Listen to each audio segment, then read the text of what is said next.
Reading with your kids. Hola, ni hao, konnichiwa, assalamu alaikum, shalom, jambo, bienvenidos. Hi, my name is Jedley, and this is the Reading with Your Kids podcast. We are coming to you from the beautiful neighborhood of Reedville in the southwest corner of Boston, Massachusetts, where we often ask each other to be or not to be. Well, actually, we don't do that, but our guest does. His name is Brendan Kelso. He is the author of a fascinating series called Playing with Plays. We are really, really excited to have Brendan in here. It's going to be a fascinating conversation, a whole lot of fun. Hey, if you're looking to have a whole lot of fun with your kids as you're spending time together during this quarantine, can I suggest that you visit my YouTube page, and search Jedlie, Jedlie. I just celebrated my 9th birthday. Explanation about that. I celebrated my 9th birthday. My friends and family couldn't join me because of the quarantine, so I decided to throw myself a magical party. And that party includes some magic lessons, some magic performances, and a reading of my book, Real Magic. Check it out today. You can find it on YouTube. Just search Jedlie, Jedlie. Joining us on the line right now from San Luis Obispo in the beautiful state of California. He is the driving force behind Playing with Plays. Please welcome to the show, Brendan Kelso. Brendan, how are you? I'm doing great, Jedlie. How are you doing today? I am awesome. Brendan and I just had a wonderful conversation. We should have recorded it for the podcast, I think. We've done a lot of the same thing. We performed in front of thousands and thousands of kids at schools all over the country, and I'm excited to speak to you, about what you're doing, taking classic plays and taking classic authors like Shakespeare and making that material accessible for kids. Yeah, basically, in a nutshell, the 30-second spiel, I take Shakespeare plays or classic plays, and I'll truncate them down into 15, 25-minute melodramatic, mostly me being funny, but I'll sprinkle Shakespeare lines throughout, and the rest is just me being funny, and let the kids have at it with it. And it's melodramatic, it's fun, kids love it. The tragedies are funnier than the comedies because kids love to melodramatically die on stage. Yeah, that's one of the things that Brendan and I were talking about. We've both had the pleasure and the honor of performing at the Orange County Children's Book Festival. And he was telling me how he had gone out there and he was really excited about bringing kids up on stage and stabbing them. And that sounds crazy, but I absolutely understand what he's talking about. Kids love getting up and being dramatic and doing an over-the-top death scene in front of everybody. Yeah, one of the things I do auditions for my plays, and they're because all my books are in play format. And so one of the things we do is called a melodramatic death. So they just get up and they get on stage and they show me their best death. And it's great because kids just literally line up to die. And they have so much fun with it. And that's really the key point to get kids at a younger age, to get them engaged with, especially Shakespeare, because the language is so challenging, is you layer on language later, but you get them in love with the story now. And part of getting them in love with Shakespeare is the stories. And in Shakespeare, people die. So let me see your best death. What is it about Shakespeare and his stories that's given it its legs? You know, we're still seeing these plays and reading these plays and adapting them. And as far as I know about Shakespeare, he was just out there trying to make a buck and entertain people. Yeah, he was a gifted wordsmith. He created over 5,000 words that he just used in his plays. Some of them just to make everything work correctly in the pentameter he was using.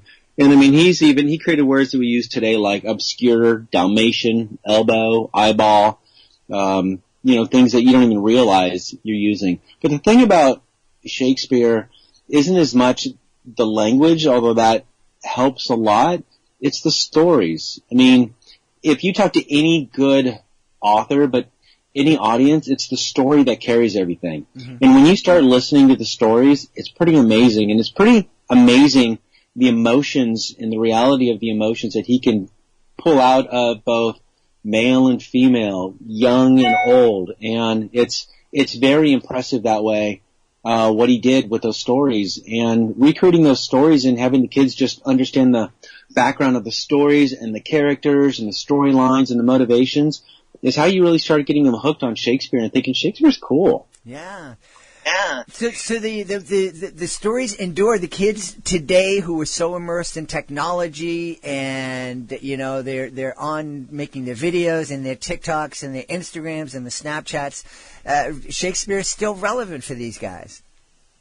Oh, absolutely. And, you mentioned, I know that you do a lot of work with the STEM crowd, and I'm with the STEAM crowd, because I'm the arts. Yep. And, the one thing about arts, and the thing that I emphasize with teachers in schools a lot, one thing arts brings out is creativity. We don't teach creativity in schools. And creativity is really learned by failing. And the beauty of doing a play is you rehearse something again and again and again. And that rehearsal allows you to try new things. And really what you're trying to do, especially in melodrama, is to get the laugh. Mm-hmm. And you try it one way, didn't get the laugh. You tried another way, didn't get the laugh. The third way, hey, I got the laugh. That's how I'm going to do it. But that's how you become creative. You try new things and different things, and failing is okay. Boy, oh boy, that is something that a lot of kids need to learn. Something a lot of performers need to learn too. I know a lot of performers who are doing the same act 30 years later, the same thing over and over and over again, and it's because I have this thing, I found this thing, and it works.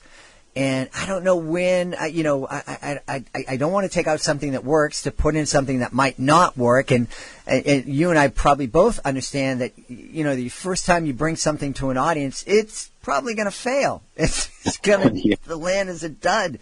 And so you have to learn how to die on stage and then, rise up again to perform another day.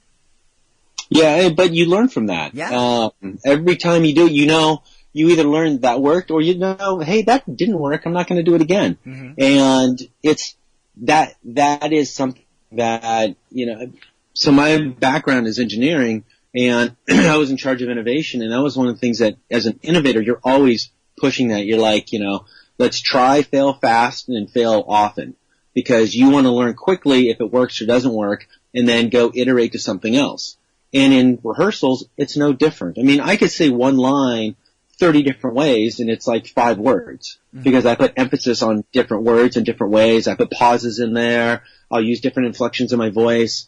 And these are all, great thing about this, these now become life skills, because you are going to be presenting later on in front of somebody, whether that's your boss pitching a project, whether that's a group of school teachers on a new program you want to implement, or whether it's a room full of, accountants, and you're trying to, be the CEO of your business. So, you're going to have to learn, and you're going to have to learn to engage that audience. So theater, and I'm getting on my podium of drama and theater and why it's so powerful and so important to every kid, for life.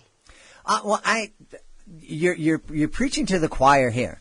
I think it's incredibly important, and anytime kids get a chance to get up, because our lives are about communicating, especially now we have all this technology, and we're letting machines communicate for us now. I mean, even my phone right now, I get a text message, and my phone thinks it knows better what to respond, and it gives me suggestions and prompts. And even when it's a good prompt, I'm like, no, I can do this on my own. Leave me alone. But learning how to get up and communicate and express yourself in front of an audience is such a valuable skill, no matter what you want to get into. Yeah, and it can start simple. I mean, I have kids that are afraid to get on stage, and when we do Jungle Book, they may just be a monkey in the background, or a wolf in the background, and they're monkeying around. And that's great. They're on stage, and you take steps forward at that point. But it can even start smaller than that. I've had emails from families that have sent me pictures of somebody camping, and they were doing Hamlet. And what they do is they bring like 3 families together around the campfire, and they do like a reader's theater at the camp, and it's awesome. And then my own son, he'll grab like 5 books anytime we go on like holiday to family, and he's like, okay, we're doing The Tempest. And literally, like, after dinner, before dessert, he's passing out the books. He's like, okay, you're this role, you're that role, you're this role. And we do a reader's theater just with our family. And it's such a great way to even then just start learning on how to speak in front of people, just to your family. And you're having fun. You don't even realize you're doing it. Mm-hmm, mm-hmm. I think I've shared on the podcast, one of the most fun family dinners we've ever had is my wife came home with a new medication, and she asked me to, it came with this, a small booklet of potential side effects. And she said, can you just look at that? I don't have my glasses with me. And I proceeded to do a dramatic reading of the potential side effects. And then my kids took turns with it. And we were howling. My wife was terrified because the side effects were actually quite horrifying. But, it was just so much fun. Yeah, no, it is, because you also feel safe around your family. Right. And that's a great place to start. But then I've seen teachers do them as readers theater. They'll do them as after school programs. I teach after school and summer camps all the time with these plays. Mm-hmm. We just have fun. It's about creativity. And that's the best way to do it. And the beauty of it is that there's so much education. I have parents that'll put kids in my camps mainly, or do my plays mainly because they want the repetitive nature of a play to learn comprehension or learn how to enunciate correctly. Mm-hmm. Because if you read one book, and I do this drill with groups all the time, tell me your favorite book. Think of your favorite book and how many times you've read it. 4, 5, 6 times? That's awesome. But think of a play that you've been in. How many times have you read that story? 50? Mm-hmm. 100 times? Kind of blows away your favorite book really quick. Mm-hmm. Because it's so repetitive. You're rehearsing for lines, rehearsing with the group. And that repetitive nature lets you keep and learn all this information for such a long time. Yeah.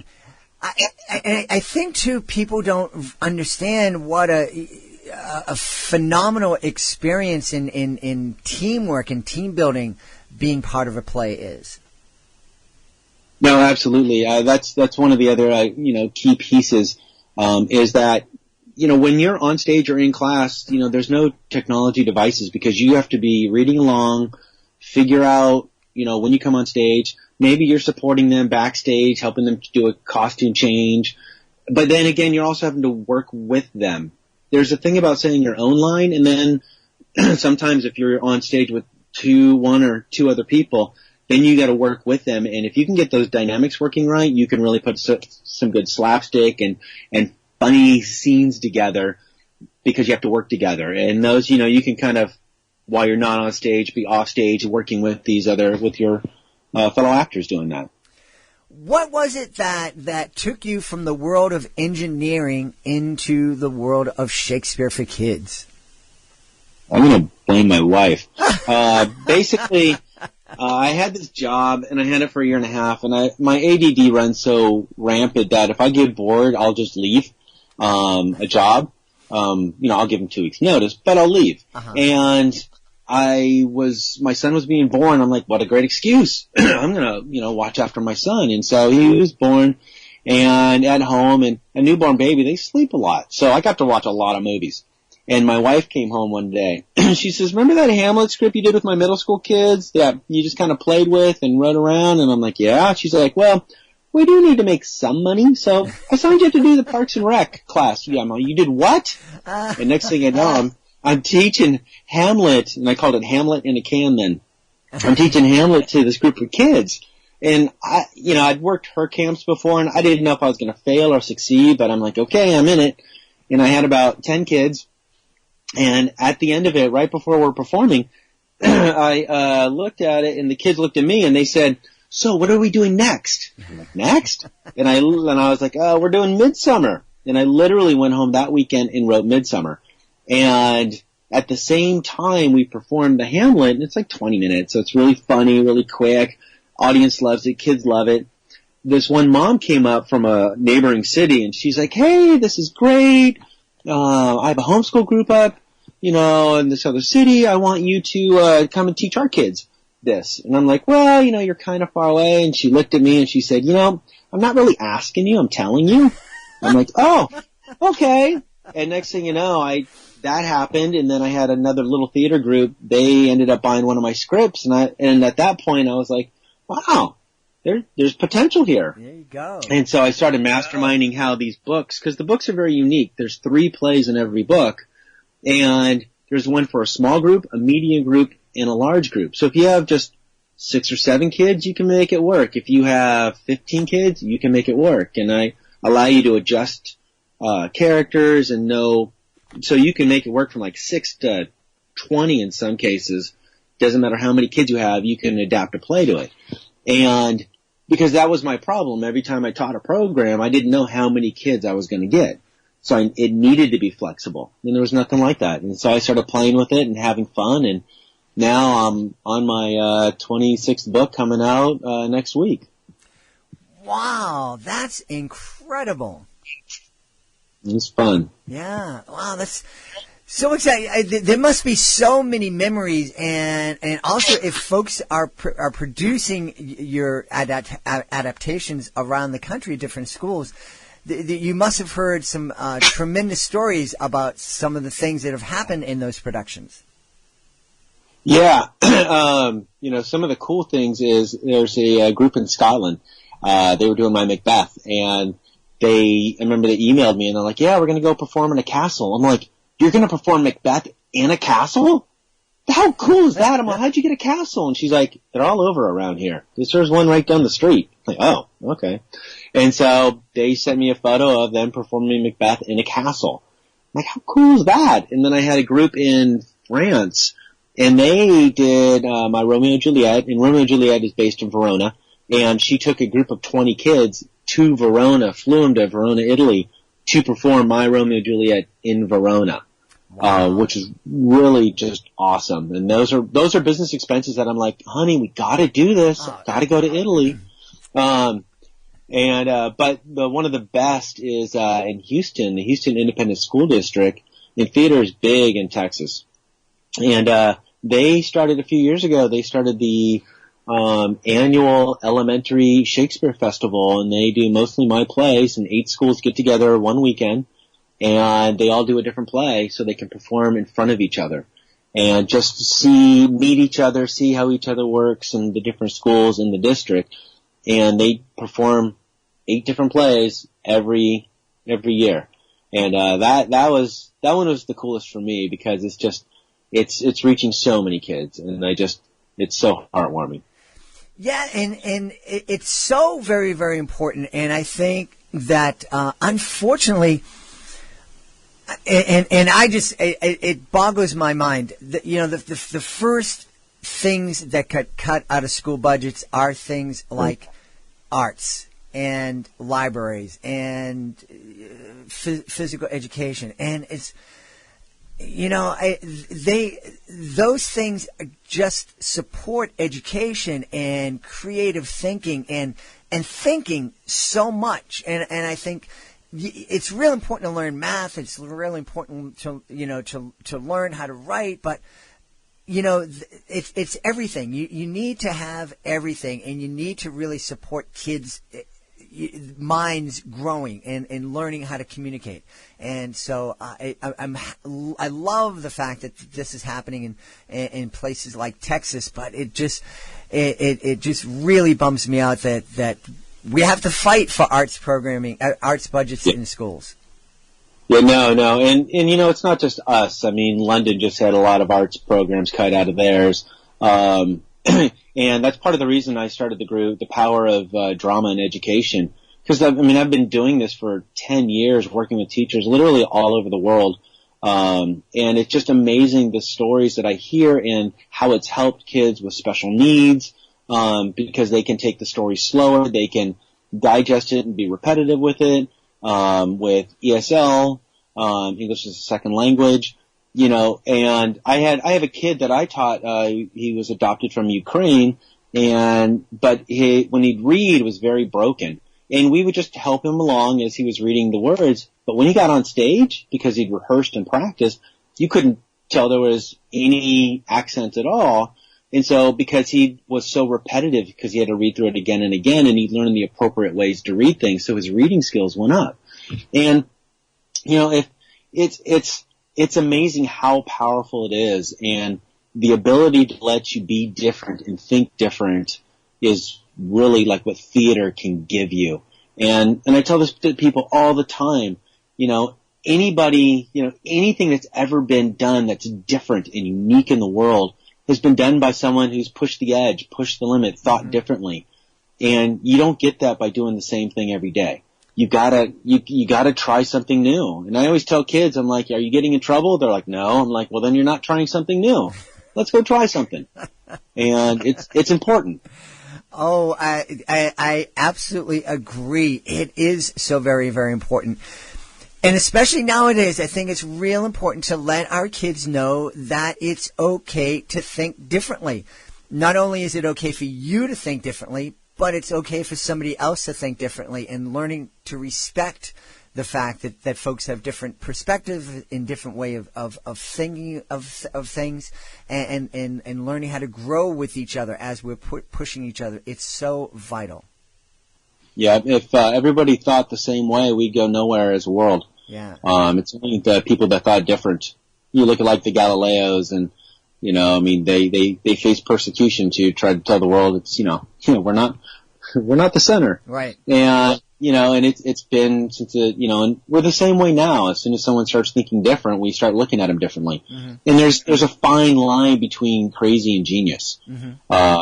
And people will think, well, that's a crazy idea, and then they do it and it works, and like, wow, you're a genius.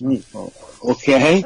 10 minutes ago I was crazy, so pick your poison, man. I hear you. I hear you. Some of my most. I mean, starting this podcast was pretty crazy. So, we're really, really fortunate. I'm really fortunate that I have a beautiful wife that allows me to think crazy and supports it. Tell me. You mentioned that Shakespeare's created all these words. What's your favorite word that Shakespeare created? Wow, I'd never thought about the favorite word. But it's got to be from just Macbeth. I love just all the witches, double, double, toil, and trouble. It's more of the phrases, really, that just mean so much. And I love the characters and the thought. I mean, Hamlet's one of my favorite, and the reason Hamlet's my favorite is because it's just thinking about life. Yeah. And it's funny with Hamlet, every time I go into a class, I'm like, so how many people here know about Hamlet? And most schools, I'll get a few hands. I'm like, how many people here know about The Lion King? And every hand rises up. I'm like, yeah, that's because Lion King's based on Hamlet. And they're like, oh, and I'm like, yep, okay, Shakespeare. Okay. So, you kind of jump that bridge really quick, and they're suddenly not even afraid of it. That's awesome. I know The Lion King. Yeah. Well, where can people go to find out more about playing with plays and more about all the things that Brendan Kelso is doing? You can go to my website, playingwithplays.com. You can also find my books on Amazon. Playingwithplays.com is really the central point. You'll see a lot of there's a blog there that has a lot of pointers that help teachers out. And it has all my books. It also I have a store on there that sells some Shakespeare paraphernalia that's called Shakespeare Cares, where 10% of that goes to books for other schools and kids that can't afford it. Mm-hmm. So, playingwithplays.com. That's real exciting, and what a great thing to consider producing. And I was just looking through, and there's a section. A lot of folks out there don't understand that when a school puts on a play, that typically they have to pay royalties to the company that provides things. And producing your plays is a a lot more affordable than a lot of the plays that I've seen schools try to put together. Yeah, my mantra really is just I want every kid in the world to love Shakespeare. And if you can't, afford to pull this off because schools have pulled budgets, I get it. I remember when I first started doing this, and this teacher from South Carolina, she writes me, she's like, hey, how much is it? And I told her, and she's like, you confuse me with someone who has money. I'm a teacher. And I started laughing, but it really just kind of opened my eyes. And so, there is a small royalty if you qualify for photocopying as a teacher. And qualifying is basically you're not charging to be part of the class. And really, the logic is if you're doing this as an after-school program where you're charging the kids and you're making money yourself, then yeah, you should buy a book per kid, and I should receive part of that royalty because it's a for-profit. But if you're doing it as an educational piece, then there's a small royalty piece for a photocopy license. And lots of times I'll just waive performance fees, especially if you're just performing for family and friends, because I really want to make it accessible. The more kids can love this stuff, the better our world's going to be. Absolutely. And that is very, very reasonable and very fair, and a lot more reasonable and fair than some other productions that people, we mentioned one earlier in this conversation, but we don't have to call anybody out here. So if you're in a school, an after-school program, you're looking for something fun to do with your kids and something that's affordable, check it out. It's Playing with Plays, and we've been talking to the driving force behind Playing with Plays, Brendan Kelso. Brendan, thanks so much for being on the show. Yeah, hey, thank you, Jedley. I appreciate you taking the time to talk to me. You do not want to miss the next edition of the Reading with Your Kids podcast. Our guest will be Ashley Wheelock. She is the author of We Toot, a feminist fable about farting. That's right, you heard it right. A feminist fable about farting. That's the next edition of the Reading with Your Kids podcast. Hey, we are really excited to be able to serve you during this time. We love that we're able to spend time together with you. I know that we have a lot of authors out there who are listening to us, and they're frustrated, they're concerned, they're worried. It's very difficult for them to get out there and share their books with the world. We have a couple of great ways to do that here at the Reading with Your Kids podcast. First, we would love for you to be a guest on the show. Being a guest is fun, it's easy, and it gives you a chance to tell thousands of people about your fantastic book. All you need to do is to go to our website, readingwithyourkids.com. Click on the contact button at the bottom of the page and tell us all about your book. We'll let you know the next easy steps. You also might want to check out our Reading with Your Kids Certified Great Read program, a great way to help your book stand out from the crowd of books that are published every single month. You can check that out by going to our author services page, and there's a button for that at the top of the website. Want to thank the folks who made today's show so very wonderful. Of course, want to thank our guest, Brendan Kelso. Be sure to check out his Playing with Play series. I want to thank my great team. First, I want to thank my producer, Fatima Khan, for all she does for the program. I want to thank my author ambassador, Peggy Cotto. I want to thank my beautiful wife for all the support she gives me. I want to thank Augie the doggy here in the studio. And most of all, I want to thank you. Thank you so much for taking the time to join us today. Thank you so much for taking a deep breath and counting to 10 when you think you've lost your patience being stuck inside the house in quarantine. Thank you so much for letting your kids know that everything is going to be okay. And thank you so much for making the world a better place by being such a loving, wonderful person. I'll be looking for the next edition of the Reading with Your Kids podcast